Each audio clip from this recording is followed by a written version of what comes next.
Ça, c'est le premier principe. C'est d'abord l'arbitrage budgétaire qu'on fait sur ce qui rentre et voir où je mets l'argent. Je le mets dans ce qui va m'apporter des... Donc, je pendant 1-2 ans, je ubbi benen bunt, par exemple, je donne un exemple. Je ne suis pas d'accord que le gouvernement finance 500 nouveaux enseignants.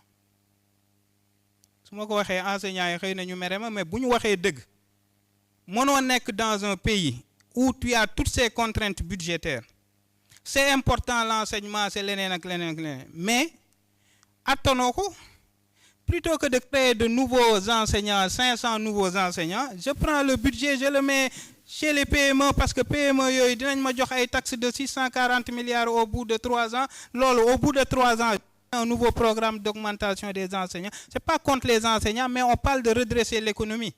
On parle de redresser les finances. Donc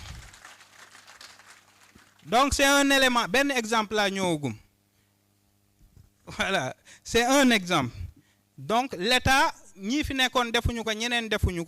on pouvait se passer de créer on pouvait se passer, pas pour dire que ce n'est pas important, mais pour dire qu'on ne peut pas le faire pour l'instant. Mais 500 nouveaux enseignants, pour moi, avec toute la charge sur le budget de l'État, on pouvait s'en passer et mettre cet argent-là ailleurs qui va me permettre de générer des recettes fiscales, qui va permettre de relancer la consommation, de créer de l'emploi. Ça, c'est un premier levier. Comment je finance le pareil en dehors après les arbitrages budgétaires? Aujourd'hui, on est en train de financer le pays globalement en empruntant plus. Parce que tout le monde est là, l'honorable député Tafsir Choy est là.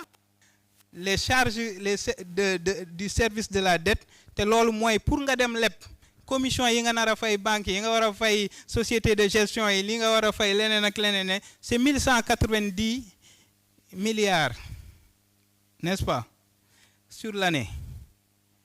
Mais 1190 milliards yoy yang ko def parce que da nga bëgg dem lep, parce que tu n'as pas le choix que dem lep pour fayat benen bor. So restructurer lol du la dal parce que 1190 milliards yoy boba mën nga ci jël 700 milliards yi nga bëgg nga dem fay ko nga dem defal ko le secteur informel pour les formaliser et les permettre de te générer yi ma wax nonu yépp. Ça c'est un autre levier.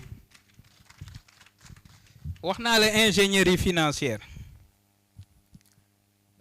parce que souvent on est très fermé dans des carcans japonais que bo demul banque lebal la mëno financer ces projets de développement. Joxé na fi ñaari exemple rek té lool ñaari exemple parce que déggoo xeyna déggoo won sank, mais j'ai donné 2 exemples pour d'ingénierie financière pour permettre de renforcer nos capacités externes de financement sans forcément recourir à la dette ou